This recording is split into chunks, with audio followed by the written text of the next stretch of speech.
¿Qué tal amigos? ¿Cómo están? Les saluda el abogado Omar Antonio Torres Barrientos. Soy maestro en Derecho Procesal Penal y actualmente estoy cursando el doctorado en Derechos Humanos y Litigación Oral en la Universidad IEXPRO. En esta ocasión traigo un tema que debe de interesarnos a todos, que trata acerca de los derechos humanos. En otros videos ya he hecho referencia acerca de estos derechos y he explicado cómo algunas convenciones son protectoras de estos derechos. Sin embargo, ahora me voy a enfocar un poco más acerca de la litigación estratégica en derechos humanos, o como también se conoce como litigación de impacto en cuestión de derechos humanos. Hay que tener primeramente sentar la base de que es un derecho humano. Un derecho humano prácticamente son aquellas prerrogativas inherentes al ser humano. Por el simple hecho de que nosotros somos seres conscientes, de que tenemos esta capacidad de razonar y de que nos conducimos en una sociedad, somos portadores de derechos que el Estado debe de proteger, tales como la vida, la salud, el derecho a un medio ambiente, el derecho a la familia, entre otros derechos que están por allí plasmados ya en las convenciones internacionales, así como también en nuestra propia Constitución. Sin embargo, cuando se trata de hacer valer estos derechos, nos encontramos que la mayoría de las personas que son víctimas de este atropello de derechos humanos son personas vulnerables. ¿A qué me refiero en cuestión de situación de vulnerabilidad? Esta vulnerabilidad la encontramos en aquellas personas que no cuentan con la capacidad económica para poder tener una defensa adecuada. La litigación estratégica precisamente debe de ser consciente, o aquellos que pretenden conducirse en la cuestión de la litigación estratégica, deben de ser conscientes de que son prácticamente una cuestión social, una cuestión pro bono, por decirlo así, y esto va a requerir de un financiamiento que no va a provenir de una persona en particular o que sea de la propia víctima.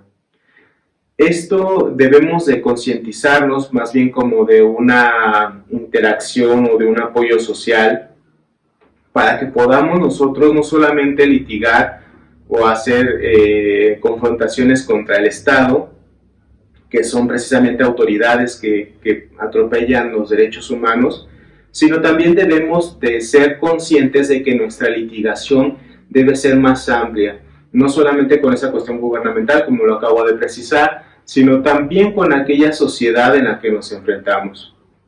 En México no somos la excepción de una cuestión étnico-racial o de discriminación étnico-racial. Somos un país pluricultural donde encontramos grupos indígenas hasta de otro tipo de personas internacionales dentro de nuestro país, así como diferentes formas de pensar y de ser. Estas personas vulnerables, que cuando no encajan en la sociedad y se ven vulnerados en sus derechos, la litigación aquí es donde entra en juego. ¿Por qué? Porque se trata de que estas personas puedan tener una defensa adecuada en cuestión de hacer valer sus derechos. Ahora, ¿en qué consiste este tipo de litigación de impacto o estratégico de derechos humanos? Pues no solamente se trata de hacer una confrontación entre la víctima y el Estado, o la representación de la víctima contra el Estado, sino también de hacer conciencia a nivel social de que debemos de respetar este tipo de derechos humanos. ¿Cuántos de nuestro auditorio, cuántas de las personas que están aquí, cibernautas, viéndonos, conocen por lo menos un derecho humano? Prácticamente nada más se escucha y el Estado ha hecho muy poco en proliferar este tipo de conocimiento. Bueno, en la litigación estratégica o de impacto precisamente incluye hacer este tipo de cuestiones. Es hacer incidentes o hacer incidencias en la sociedad a través de medios de comunicación, a través de periódicos, radio, televisión, Ahora que están estas tecnologías de la información como las redes sociales, esta plataforma en la que estamos poniendo este video, podemos hacer uso de ellos para concientizar a las personas de que contamos con derechos humanos por el simple hecho de ser seres conscientes y que el Estado debe de protegerlos. Ahora, en estas últimas décadas, hemos visto cómo el impacto de la tecnología ha hecho sentir mucho más vulnerables a estas personas.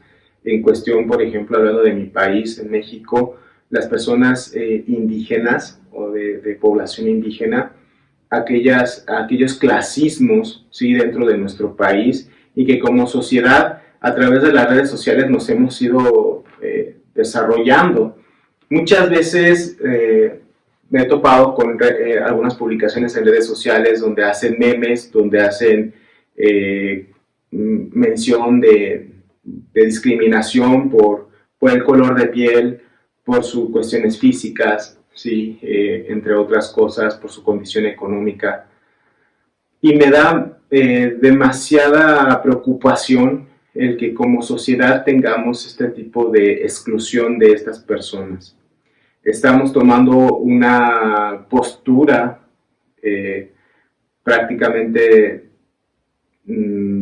neohitleriana, donde buscamos un estereotipo perfecto para cada persona, ¿no? Sin embargo, debemos de derrumbar estos prejuicios, estos estereotipos, y de abrazar nuestras raíces culturales, porque nuestras cuestiones de derechos, nuestras cuestiones de que también tenemos estas prerrogativas inherentes a nosotros, debemos de hacerlo consciente en la sociedad, y de que independientemente de nuestro color de piel, nuestra situación económica o nuestra condición social, pues tenemos estos derechos, somos portadores de estos derechos. Por ello es de que pues la litigación de impacto, o la litigación estratégica en derechos humanos, se trata precisamente de esto, no solamente hacer presión contra el Estado para que se reconozcan los derechos de estas poblaciones vulnerables, sino también de hacer conciencia dentro de la sociedad. Hemos visto grandes avances dentro de nuestro país, ahora con el presidente de la Suprema Corte de Justicia de la Nación, que precisamente ha velado por la proliferación de estos derechos. Gracias a varias legislaciones nos hemos dado cuenta de que este tipo de litigación estratégica funciona.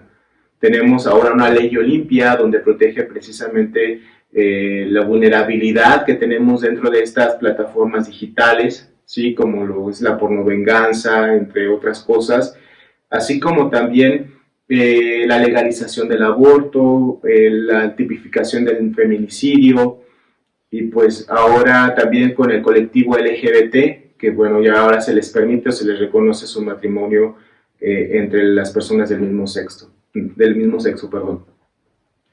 Por ello es necesario, todavía tenemos muchísimo campo de mejora, tenemos muchas áreas de oportunidad como país, y los invito a que de esta forma, junto con nosotros, podamos ser conscientes de que nuestros derechos rebasan fronteras, rebasan colores de piel, rebasan formas de pensar, y que debemos de respetar.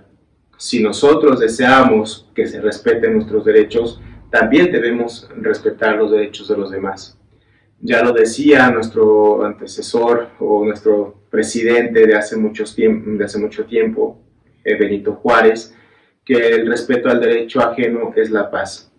Hagamos valer precisamente estos derechos. Respetemos no solamente estos derechos de otras personas, sino también hagamos lo necesario por concientizar a la sociedad y ser más protectores de estos derechos humanos. Pues me despido de ustedes enviándoles un cordial saludo. Espero que esta información les pueda servir y puedan crear en ustedes conciencia de lo que son los derechos humanos.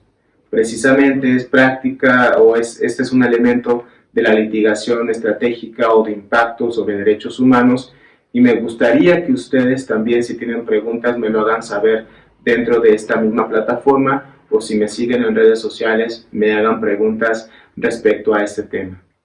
Les envío un cordial saludo, un saludo digital a la distancia, y pues que tengan un excelente día. Se despide el maestro Omar Antonio Torres Barrientos.